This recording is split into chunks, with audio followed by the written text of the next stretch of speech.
তুই শুধু আমার উন্মাদনা। পর্ব সংখ্যা 24। সিমি অনেকক্ষণ যাবৎ চিন্তাভাবনা করে রুম থেকে বের হলো। পুরো বাড়ি একবার চক্কর দিল, এমনকি ছাদেও ঘুরে আসলো। বাড়ির বাইরেও ঘুরে এসেছে। সে মূলত নিশানকে খুঁজছে আদৌ বাড়িতে আছে কিনা। যখন নিশানকে কোথাও পাওয়া গেল না, সিমি এবার তাড়াতাড়ি বড় আব্বুর রুমের সামনে এসে নক করলো। রুমের ভেতরে সেলিনা বেডের একপাশে ঘুমিয়ে আছে আর তাজউদ্দিন সোফায় বসে নিউজ পেপার পড়ছে। সিমিকে দেখে তাজউদ্দিন ভেতরে আসতে বলল। সিমি হাত কচলাতে কচলাতে ভেতরে ঢুকলো। তাজউদ্দিনের সামনে দাঁড়াতেই তাজউদ্দিন বলল, বস আমার পাশে। সিমি বসলো তার পাশে। তাজউদ্দিন বলল, খেয়েছিস দুপুরে? সিমি মাথা নাড়ালো। তাজউদ্দিন আবার প্রশ্ন করলো, ভার্সিটি কবে যাবে? সিমি মাথা নিচু করে জবাব দিল, কাল থেকে যাব। তবে তবে কথা শুনেই সে স্বাভাবিকভাবেই বলল, তবে কি হয়েছে মামুনি? সিমি একটা ঢোক গিলে বলল, আসলে বড় আব্বু, আমার বান্ধবী পলি একটু আগে নক দিয়ে বলল কালকে ভার্সিটিতে একটা প্রজেক্টের বিষয়ে আলোচনা করা হবে। সিমির কথা শুনতেই তিনি বললেন, হ্যাঁ তাতে কি হয়েছে? আসলে ওই প্রজেক্টের জন্য কিছু সরঞ্জাম লাগবে। আচ্ছা, আমি ড্রাইভার বা তিহানকে পাঠাচ্ছি। সিমি তাড়াতাড়ি বলে উঠল, না না বড় আব্বু, ওরা পারবে না, দেখে শুনে আনতে হবে। তাজউদ্দিন ভুরু কুঁচকে বলল, তাহলে তুমি যাবে? হ্যাঁ। আচ্ছা সমস্যা নেই, যারা বা সামিয়াকে নিয়ে যেও। সিমি দুই পাশে মাথা নেড়ে বলল, আমি একা গেলেই হবে, সেখানে আমার ফ্রেন্ড আছে। আপাতত আমি এখন বেরোবো, সন্ধ্যার আগেই বাসায় ফিরবো। তাজউদ্দিন একটু ভেবে বলল, আচ্ছা একা যাও, সাথে ড্রাইভার নিয়ে যেও। সিমি ইনোসেন্ট ফেস নিয়ে বলল, বড় আব্বু, আমি একা যেতে চাই। কথা দিচ্ছি সন্ধ্যার মধ্যে বাড়িতে ফিরবো, প্লিজ। তাজউদ্দিন সিমের মুখের দিকে কিছুক্ষণ তাকিয়ে থেকে একটা দীর্ঘশ্বাস ফেলে বলল, আচ্ছা যাও, তবে টাইম কিন্তু সন্ধ্যার আগেই। সিমি মাথা নেড়ে চলে গেল রুম থেকে। আলমারি থেকে একটা কালো লং 3 পিস বের করে ওয়াশরুমে ঢুকলো। একেবারে ফ্রেশ হয়ে ড্রেস পরে বের হয়ে আসলো। সে আয়নার কাছে দাঁড়িয়ে চুলগুলো সুন্দর করে খোপা করে নিল। মুখে পন্ডস ক্রিম আর ঠোঁটে লিপ বাম দিল। ওড়নাটা মাথায় দিয়ে সুন্দর হয়ে গায়ে জড়িয়ে নিল। একটা কালো ওয়ান টাইম মাস্ক মুখে দিল। নিজেকে আয়নাতে ভালোভাবে দেখে নিল। আলমারি থেকে একটা পার্স ব্যাগের মধ্যে 500 টাকা ভরে ফোন নিয়ে দেখে নিল। সময় 2টা বেজে 55 মিনিট। সিমি বড় একটা নিঃশ্বাস নিয়ে বের হয়ে পড়লো বাড়ি থেকে, খুব সাবধানে, যেন কেউ দেখতে না পায়। সে দ্রুত বাড়ি ছেড়ে কিছু দূর উঠে গিয়ে রিকশায় বসলো। রিকশাওয়ালা মামাকে ঠিকানাটা বললেই রিকশা চলতে শুরু করলো। কিন্তু তার দৃষ্টি এদিক ওদিক ঘুরতে লাগলো। মনের ভেতর ভয় কাজ করছে, যদি নিশান দেখে ফেলে সব শেষ। নিশান দেখার আগেই তাকে ফিরতে হবে। দেখতে দেখতে সিমি সেই কফি শপের সামনে চলে গেল। ভাড়া মিটিয়ে ভেতরে ঢুকলো। ফোনে টাইম দেখলো 3টা বেজে 47 মিনিট। 4টা প্রায় বেজে গিয়েছে। সিমি ভেতরে ঢুকে একটা ফাঁকা টেবিলে বসলো। নিজের জন্য একটা কোল্ড কফি অর্ডার দিল। তার কাছে কফি দিয়ে যেতে হুট করে একটা মহিলা এসে পাশে বসলো। সিমির মতোই মাস্ক তার মুখেও আছে। সিমি ভুরুকুচকে একবার তাকিয়ে চোখ নামিয়ে নিল। মেয়েটা বলে উঠল, মিসেস নিশান চৌধুরী, আপনার স্বামীর কুকীর্তি কি আপনি দেখতে চান না? সিমি মেয়েটার দিকে চোখ তুলে তাকিয়ে বলল, মেসেজকৃত ব্যক্তি আপনি? মেয়েটা হাসলো, নিজের ব্যাগ থেকে দুটো ছবি বের করলো। সেটা সিমির দিকে এগিয়ে দিয়ে বলল, এত কিছু জেনে লাভ কি, কুকর্ম ফাঁস করে দিচ্ছি, এইগুলো দেখেন। সিমি কিছু না বলে ছবি দুটো হাতে নিল। নেওয়ার সাথে সাথেই সে চোখ বন্ধ করে নিল এক পলক দেখি। মেয়েটা বলল, মিসেস চৌধুরী, এইভাবে চোখ বুঝবেন না, আপনার হাতে লটারি লেগেছে। দেখেন ভালো করে, দেখেন লটারির একটি টিকিট। সিমি চোখ খুলে দেখলো ছবি দুইটা। ছবি দুইটা নিশানের। শুধু নিশানের না, একটা মেয়ের সাথে অন্তরঙ্গ হওয়ার মুহূর্ত, আর তখনই তোলা ছবি। সিমির চোখে পানি টলমল করছে। মেয়েটা নিজের ফোন বের করে বলল, এতটুকু না, আরও আছে, এখনই ভেঙে পড়লে হবে নাকি? বলেই মেয়েটা নিজের ফোনের গ্যালারিতে ঢুকে কিছু ছবি দেখায় সিমিকে। যে ছবিগুলো নিশানের মেয়েদের সাথে হেসে হেসে কথা বলা, বাজেভাবে টাচ করছে মেয়েদের, এমনকি পতিতালয়ে যাচ্ছে সেই সব ছবি। সিমি এইগুলো ভালো করে দেখে নিজের কান্না আটকে রাখতে পারছে না। চোখ থেকে টপ টপ করে পানি পড়ছে। মেয়েটার ফোন মেয়েটাকে দিয়ে দিল সিমি।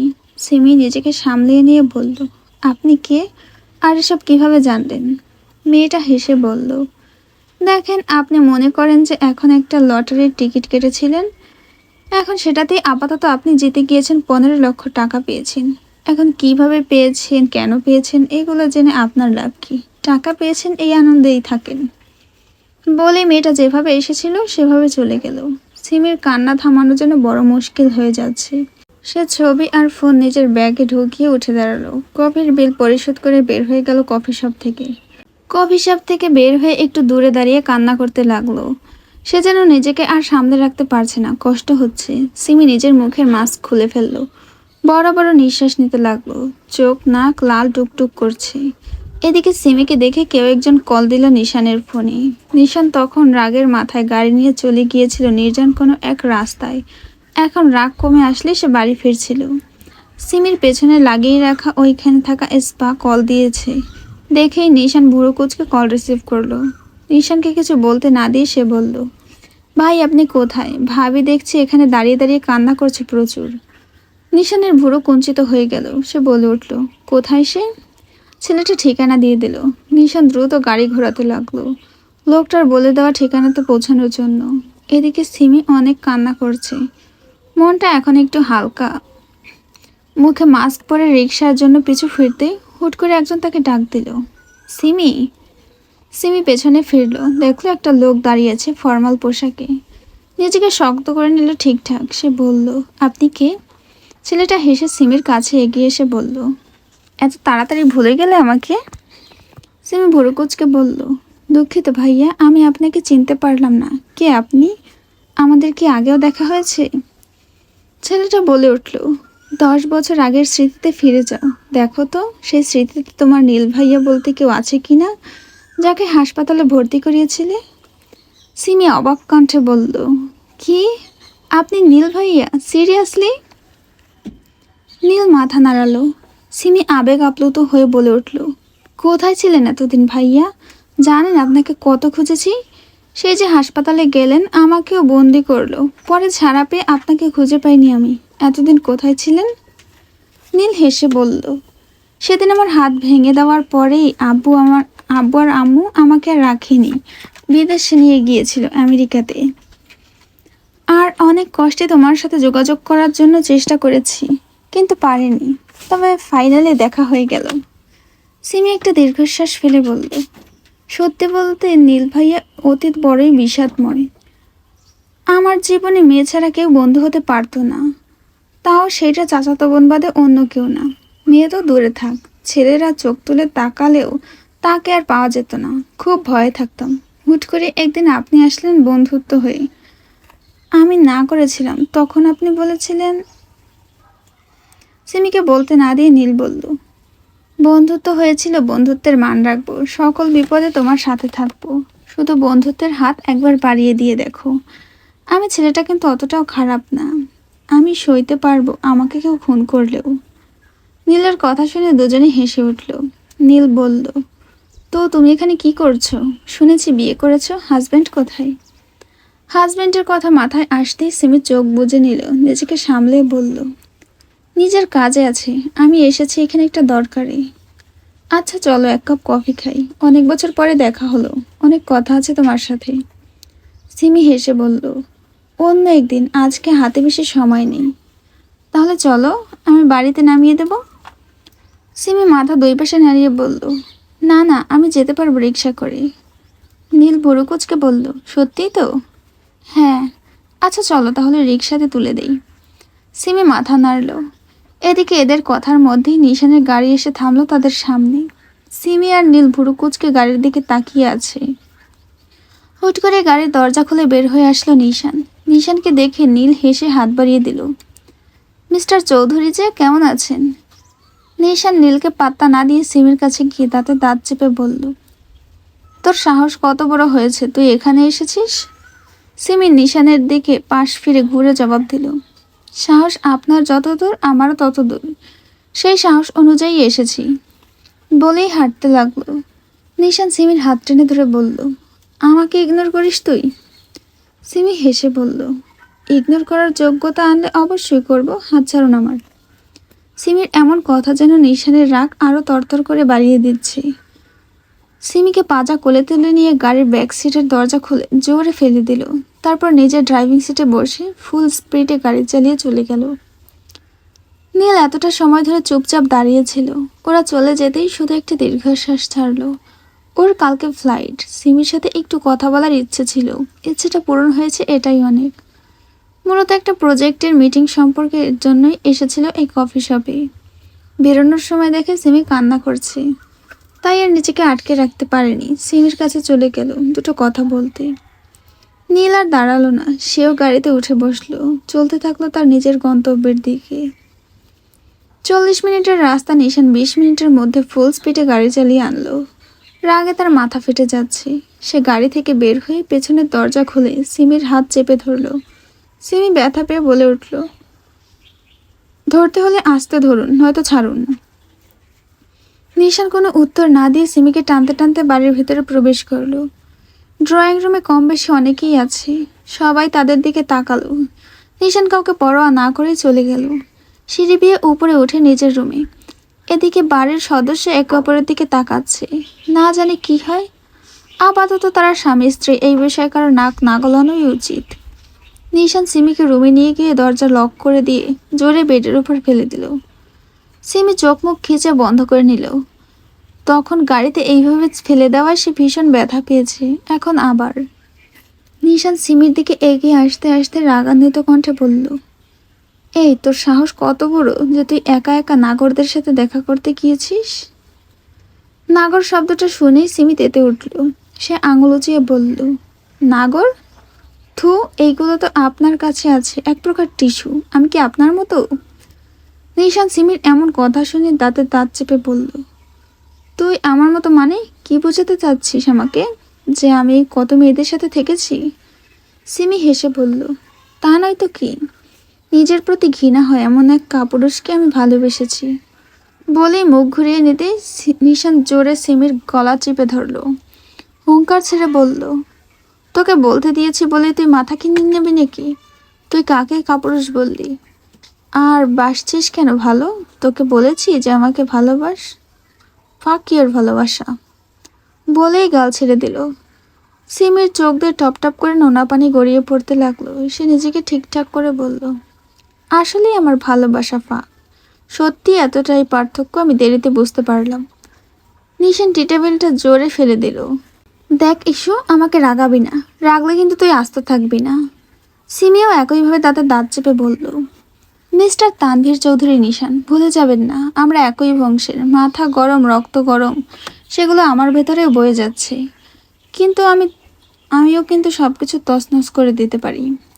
সিমির কথা শুনে নিশান একইভাবে বলল, সাহস বেড়েছে প্রচুর তোর। এইসব কথা কে শেখাচ্ছে তোকে? শিখাবে কেন? আমি কি ফিডার খাই? আমি বুঝি না। দুপুরবেলায় আপনি আমাকে বলেছিলেন শুধু শারীরিক সম্পর্ক ছাড়া আমাদের মাঝে কিছুই নেই। আমি কি শুনতে ভুল করেছি? সিমির এই কথা শুনে নিশান চিৎকার দিয়ে বলল, তোর মাথায় আদৌ সেন্স আছে? কিসের সাথে কি মিলাচ্ছিস তুই? সত্যি সেন্স নেই, এই জন্যই তো অন্য জায়গায় গিয়ে বসে থাকেন। সিমির কথা শেষ হতে না হতেই নিশান সিমির কাছে এসে সিমির বাহু ধরতে গেলে সিমি নিশানের থেকে দূরে দাঁড়িয়ে বলল, ছুবেন না আমাকে আপনি। ওই নোংরা হাত দিয়ে, যেই হাত মহিলাদের ছুঁয়েছে তাদের কি আবার ছুঁয়ে দিন। পাপ দিয়ে ভরা আপনার হাত, খবরদার আমাকে ছুঁতে আসলে তুলকালাম বাঁধিয়ে দেবো আমি। সিমির কথা শুনে নিশান সিমির দিকে তাকিয়ে রাগান্বিত কণ্ঠে বলল, তুই আমাকে কি বোঝাতে চাচ্ছিস? আমি কত মেয়ের সাথে থেকেছি? সিমি ব্যঙ্গাত্মক হেসে বলল, যে পতিতালয়ে যায় আর মেয়েদের সংখ্যা গণনা করতে হবে, হাস্যকর। সিমির কথা শেষ হতেই নিশানের শক্ত হাতের চড় পড়ল সিমির গালে। সিমি গালে হাত দিয়ে ঝুঁকে পড়ল। নিশান বলে উঠল, তোর ধারণা আছে ইস্যু তুই কত বড় কথা আমাকে বললি? আমি খারাপ তাই তো? জানি না তোকে আমার নামে কে কি বলেছে, তবে শুনে রাখ, আমি বলছি তোকে, আজ এই মুহূর্তে তোকে ছেড়ে আমি চলে যাচ্ছি। তুই আমার বিষয়ে জানা সব তথ্য মিথ্যা প্রমাণিত পাবি, কিন্তু আমাকে আর পাবি না। আমার হাত তো পাপে পরিপূর্ণ, আমি ছুলেই তুই অপবিত্র হবি। দেখিস, তুই আমার একটুখানি সন্নিকটে আসার জন্য তরপিয়ে মরবি, তবুও তুই আমাকে পাবি না কোনো সময়ের জন্য। বলেছিলাম না তোর সাথে আমার শুধুই শারীরিক সম্পর্ক? সময় আসলে সব বুঝবি। শুধু আমি, এই তানভীর চৌধুরী নিশানকে তুই কখনো পাবি না। ছেড়ে দিলাম আজ থেকে তোকে আমি, তুই থাক তোর মতো। বলেই নিশান আর দাঁড়ালো না, বের হয়ে গেল বাড়ি থেকে। এদিকে নিশান চলে যেতেই সিমি হু হু করে কান্না করতে লাগলো ফ্লোরে বসে। কি থেকে কি হয়ে গেল একটুখানি সময়ের মধ্যে, তার হিসাব সে মেলাতে পারছে না। রাত 8টা বাজে। এদিকে জিহান এখনো সামিয়ার উদরে মুখ গুজে ঘুমিয়ে আছে। সামিয়ার পা সহ মাজা অবশ হয়ে এসেছে। একবার ভাবছে ডাকবে, কিন্তু এত গভীর ঘুম থেকে ডাকতে ইচ্ছে করছে না। সামিয়া সেই থেকে নিজের ফোনে স্ক্রল করছিল। এখন ফোন রেখে দিয়ে জিহানের দিকে তাকালো। জিহানের মুখের এক পাশ দেখা যাচ্ছে, আরেক পাশ অদূরে গুজে রাখা। সামিয়া গালে হাত দিয়ে ভুরু কুঁচকে তাকিয়ে রইল জিহানের দিকে। খুঁটিয়ে খুঁটিয়ে দেখতে লাগলো। এক হাত উঁচিয়ে জিহানের সিল্কি চুলগুলোতে হাত বুলিয়ে দিয়ে তৎক্ষণাৎ নামিয়ে নিল। এদিকে জিহান সোজা হয়ে আবারও শুয়ে পড়ল গভীর ঘুমে। সামিয়া ভয় পেয়ে গিয়েছিল। ভেবেছিল হয়তো জিহান ঘুমানোর নাটক করছে, এইভাবে দেখায় আর হাত দেওয়ার জন্য উঠে পড়েছে। কিন্তু যখন দেখলো এখনো ঘুমিয়ে আছে, তখন স্বস্তির নিঃশ্বাস ফেলল।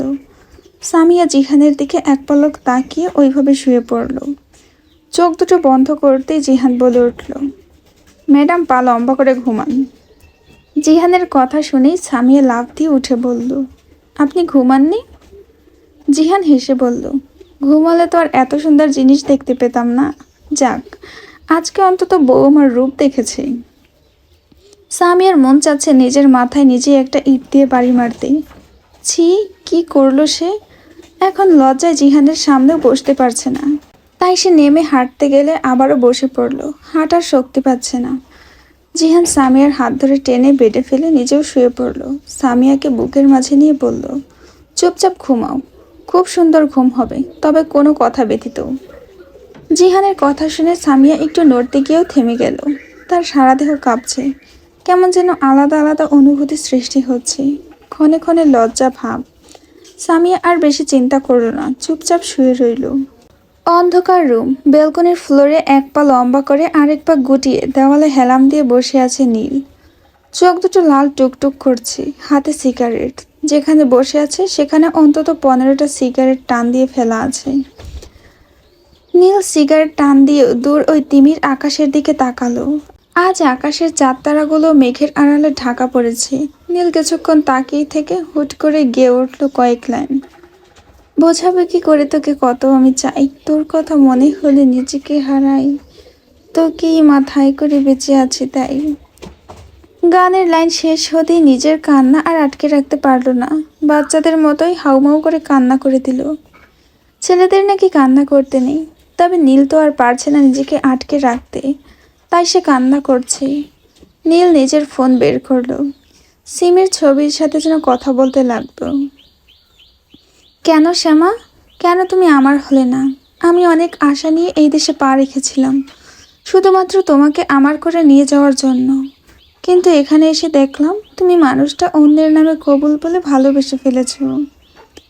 শ্যামা, আমার শ্যামা, দুনিয়ার নিয়ম ভেঙে কি একবার আমার হতে পারতে না? আমি কিভাবে থাকবো তোমাকে ছাড়া? আমাকে শিখিয়ে দাও তুমিহীনা কিভাবে বাঁচবো আমি। বাজেভাবে আসক্ত তোমার প্রতি, বাঁচিয়ে রাখার সলিউশন দিয়ে যাও। নীল যেন আর কথা বলতে পারছে না। বুকের ভেতরে যন্ত্রণা হচ্ছে প্রচুর। তার শ্যামা পাখির সুখের জন্যই তাকে ভালোবাসার মানুষের কাছেই রেখে এসেছে সে। কিন্তু রেখে এসে নিজে তো ঠিক থাকতে পারছে না। কালকে তার ফ্লাইট, আর আসতে দেবে না এই বাংলাদেশের মাটিতেই।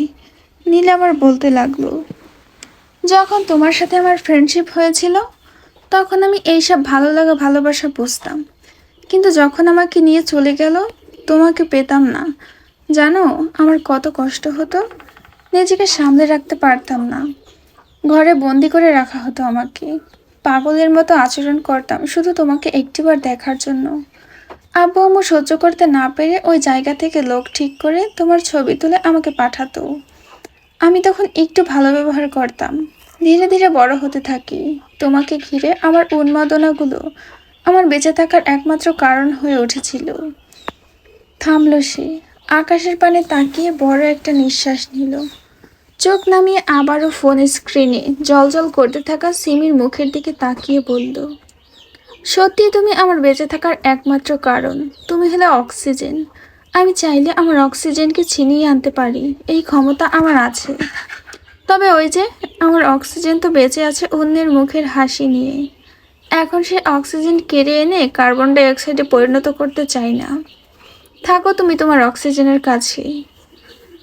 নীল চোখ দুটো বন্ধ করে নিল। ভীষণ কষ্ট হচ্ছে তার।